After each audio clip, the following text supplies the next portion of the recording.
Welcome to this week's Torah lesson. This week's Torah portion is Parsha's Korach. The question of the week is, Korach was a brilliant person. Where did he go wrong?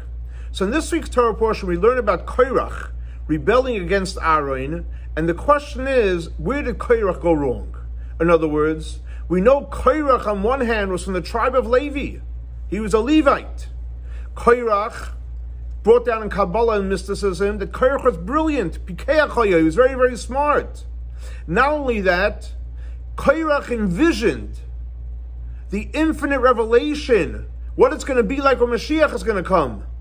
And that's what he tried to bring into the world. So if Korach was from the tribe of Levi, he was brilliant, and he envisioned the future, where did he go wrong? So the Rebbe explains that in the name of Korach, you learn where Korach went wrong. Korach's name is made up of three letters, Kuf, Reish, and Ches.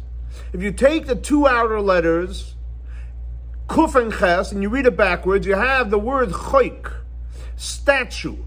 What is a statue? A statue is the part of the mitzvahs which are super rational, powerful mitzvahs, above nature, above logic.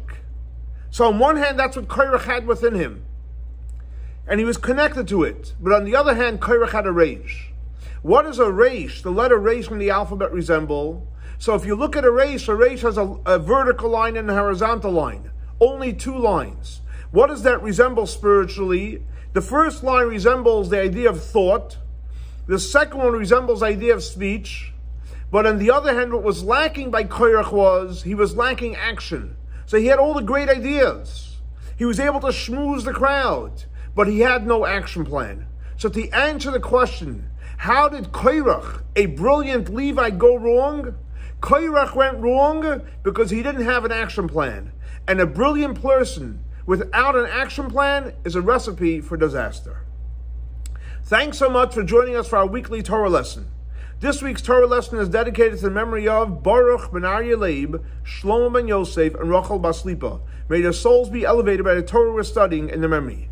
Thanks again for joining us for our weekly Torah lesson. For more information, please see our website, Chabad, swf.org. Have a great and blessed week. Shavua Tov.